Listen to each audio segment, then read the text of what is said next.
আল্লাহ পাক বলেন, হুয়াল্লাযী আরসালা রাসূলাহু বিল হুদা ওয়া দীনিল হক লিইয়ুযহিরাহু আলাদ দীনি কুল্লিহি। আল্লাহ পাক রব্বুল আলামিন বলেন, এই পৃথিবীতে আল্লাহ পাক রব্বুল আলামিন সত্য ধর্ম দিয়ে নবী মুহাম্মদুর রাসূলুল্লাহ সাল্লাল্লাহু আলাইহি ওয়াসাল্লামকে প্রেরণ করেছেন। আর নবী মুহাম্মদুর রাসূলুল্লাহ সাল্লাল্লাহু আলাইহি ওয়াসাল্লাম নিজে আর তার সাহাবায়ে কেরাম অর্থাৎ নবী মুহাম্মদুর রাসূলুল্লাহর উম্মতগণ মিলে এই ধর্মকে পৃথিবীর সবথেকে উঁচু শিখরে পৌঁছিয়ে রাখবে। এই দায়িত্বটা কার? আমাদের উপরে। এই দায়িত্বটা কার? আমাদের উপরে।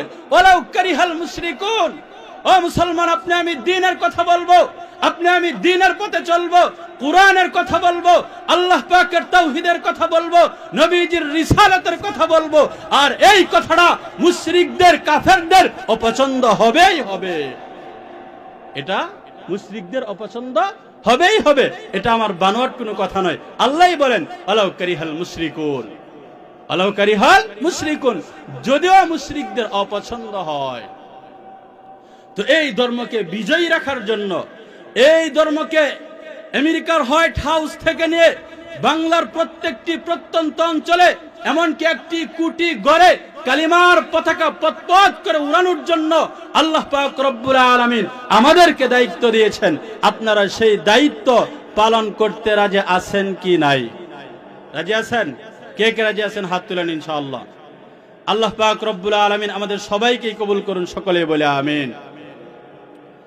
তো এই দায়িত্ব পালনের জন্য আল্লাহ পাক রব্বুল আলামিন আমাদেরকে একটি বিশেষ সুযোগ দিয়েছেন। আল্লাহ পাক বলেন, হে পৃথিবীর মানুষ, তোমরা কি আমি আল্লাহর সাথে ব্যবসা করবা? আমরা কি আল্লাহর সাথে ব্যবসা করতে চাই? আল্লাহ পাক বলেন, ইয়া আইয়ুহাল্লাযীনা আমানু হাল আদুল্লুকুম আলা তিজারা তুনজিকুম মিন আযাবিন আলীম।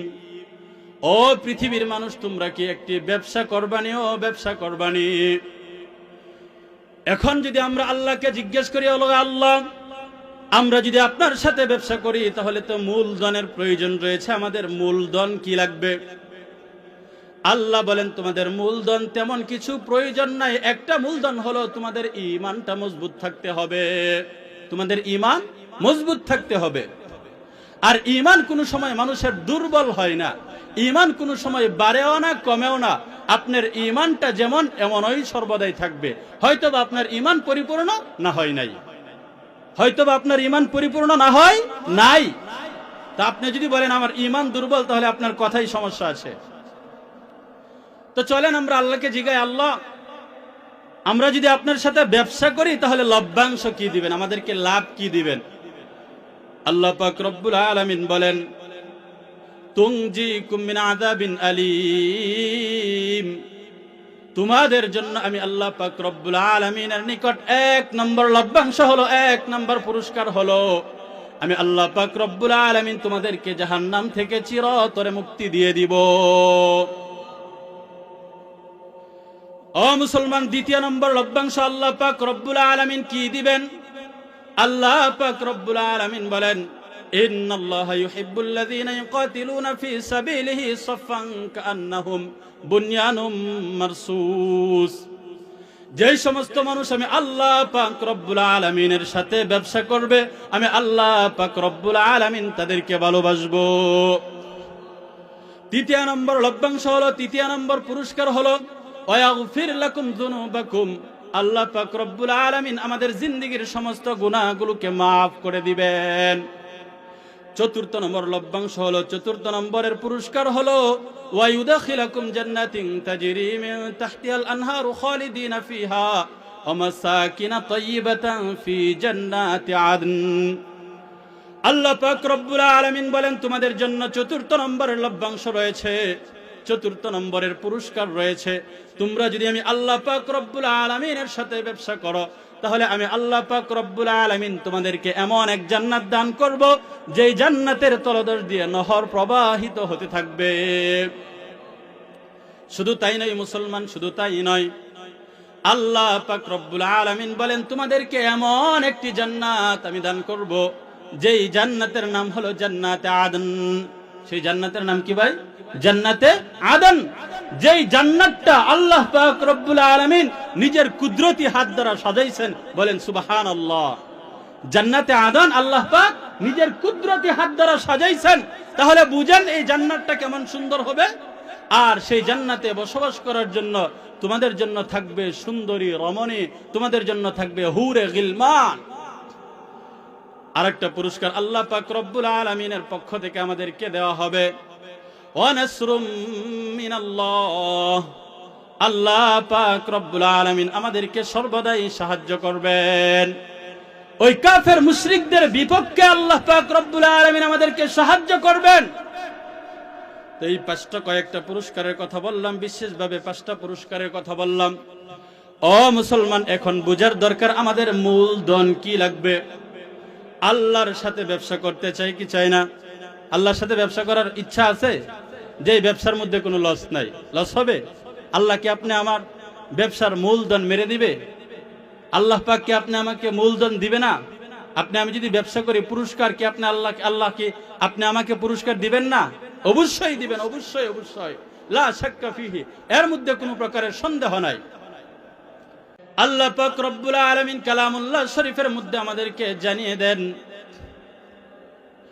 তুমিনুনা বিল্লাহি ওয়া রাসূলিহি, তোমাদের এক নম্বর মূলধন হলো আমি আল্লাহ পাক রব্বুল আলামিন আর আমার পয়গম্বর নবী মুহাম্মদুর রাসূলুল্লাহ সাল্লাল্লাহু আলাইহি ওয়াসাল্লামের উপরে ঈমান আনবা। এটা আছে তোমাদের? এটা আছে তো আমাদের? ঈমান তো আছে নাকি সন্দেহ আছে? নিজের ঈমানের উপরে আমাদের সন্দেহ আছে? আল্লাহ পাক রব্বুল আলামিন বলেন, ওয়া তুজাহিদুনা ফি সাবিলিল্লাহি বিআমওয়ালিকুম ওয়া আনফুসিকুম, তোমরা তোমাদের ধন সম্পদ দিয়ে নিজের জীবন দিয়ে আল্লাহ পাক রব্বুল আলামিনের রাস্তায় জিহাদ করবা। আল্লাহর রাস্তায় জিহাদ করবা। এই বিষয়টা মনে হয় কঠিন হয়ে গেল নাকি? এই বিষয়টা মনে হয় কঠিন হয়ে গেল। আপনারা না করলেও কথাটা যথার্থ নয়।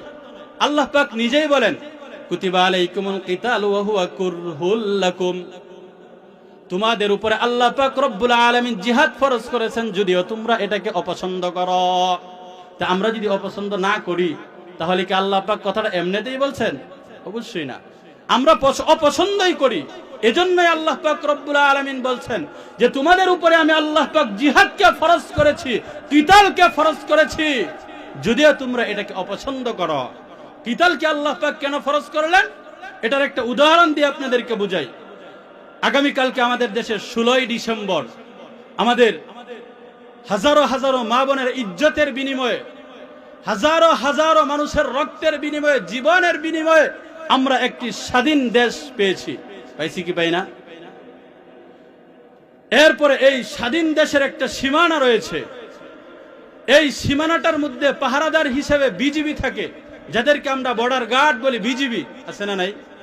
তো এই বিজিবিদের কর্ম কি, কাজ কি? তারা এই বর্ডার গার্ড গুলোকে নিয়ন্ত্রণে রাখে, তারা এই বর্ডার গার্ড গুলোকে দেখাশোনা করে রাখে, যাতে করে অন্য দেশের কোনো হানাদার বাহিনী, অন্য দেশের কোনো কুচক্র বাহিনী আমাদের দেশে প্রবেশ করতে না পারে। যদি প্রবেশ করে তাহলে আমাদের দেশকে লুটে নিয়ে যাবে, আমাদের দেশের মানুষদের একটা বিপর্যয় সৃষ্টি করে দিবে। এই জন্য বাংলাদেশের প্রত্যেকটি সীমানায় সীমানায় বিজিবি আছে না নাই?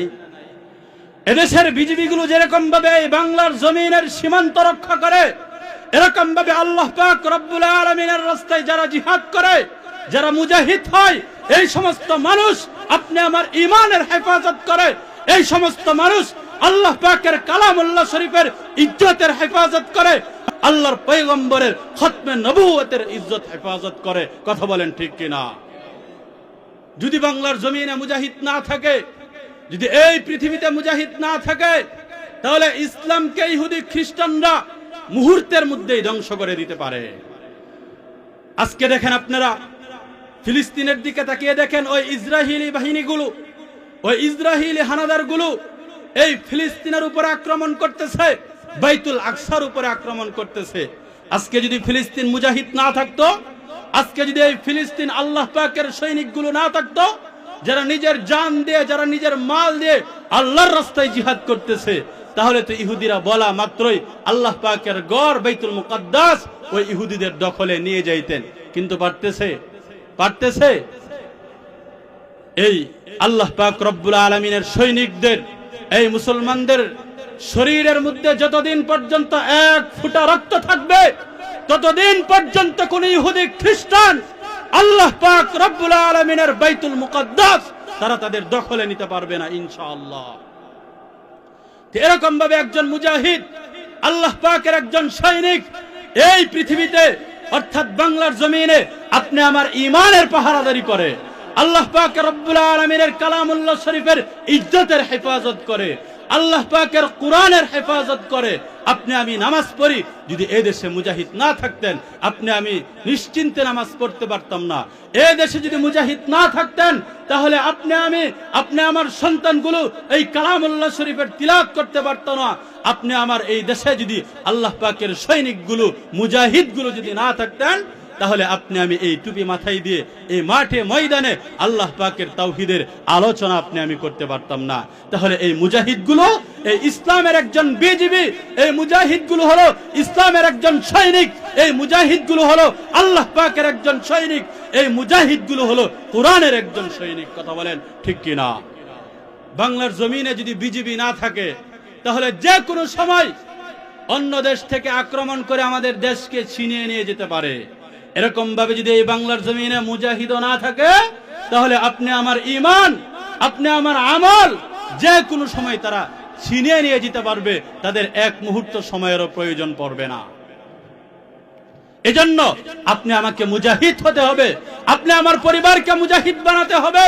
আল্লাহ পাক রব্বুল আলামিন আমাকে কয়েকজন সন্তান দান করেছে, আপনি যদি পারেন তাহলে কয়েকটাকে তো দুনিয়ার জন্য খাটাইলেন, নিজের কামাই রোজগারের জন্য খাটাইলেন, এখন একটাকে প্রস্তুত করেন আল্লাহ পাক রব্বুল আলামিনের দ্বীনের জন্য।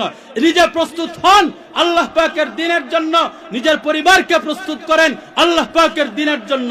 আপনি আল্লাহর জন্য জীবন দিবেন, আপনি কোরআনের জন্য জীবন দিবেন, নবীজির জন্য জীবন দিবেন, আর আপনার পরে আপনার প্রজন্ম এই পৃথিবীর লাখো লাখো মানুষ আপনার জীবন দেওয়ার মাধ্যমে তারা আল্লাহ পাকের কোরআনের তিলাওয়াত করবে নির্দ্বিধায়, কোনো টেনশন ছাড়া, কোনো চিন্তা ছাড়া।